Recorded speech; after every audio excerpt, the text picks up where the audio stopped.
Vous êtes sur Connexion FM. Merci d'être avec nous pour votre chronique journalière sur le Covid-19. Soyez les bienvenus à votre chronique journalière sur les Covid-19 de ce mardi 21 avril sur Connexion FM. Merci de nous faire confiance. Le danger est grandissant et les coronavirus progressent. 18 nouveaux cas positifs viennent d'être confirmés à Kinshasa et 8 cas de guérison ce lundi 20 avril 2020. Une première depuis le début de la pandémie au pays. C'est ce qu'indique le rapport quotidien de l'Institut national des recherches biomédicales. Le dit rapport mentionne par ailleurs que 190 patients sont en bonne évolution et 92 cas suspects en cours d'investigation.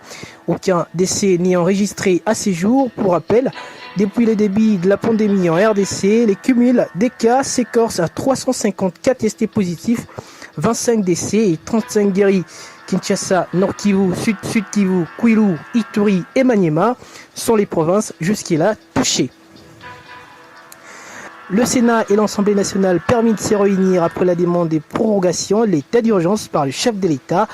Proclamé pour une durée de 30 jours, l'état d'urgence sanitaire décrété par le chef de l'État Félix Tshisekedi prend en principe le 23 avril courant. Usant de ses prérogatives constitutionnelles, le chef de l'État a introduit depuis le vendredi 17 avril dernier à l'Assemblée nationale et au Sénat une demande des prorogations de l'état d'urgence. Par conséquent, les deux chambres du Parlement devraient se réunir de manière séparée avant l'expiration pour statuer uniquement sur une question. Par ailleurs, la situation sanitaire qui a motivé cette prise de décision exceptionnelle le 24 mars dernier reste encore très préoccupante et appelle davantage à des décisions plus idoines et rigoureuses pour contrer la propagation des coronavirus en RDC.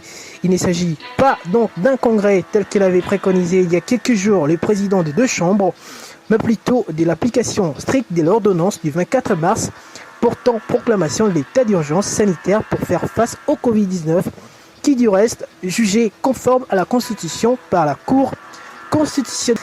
Ça serait tout pour votre chronique journalière de ce mardi. On se retrouve demain pour d'autres informations sur le coronavirus.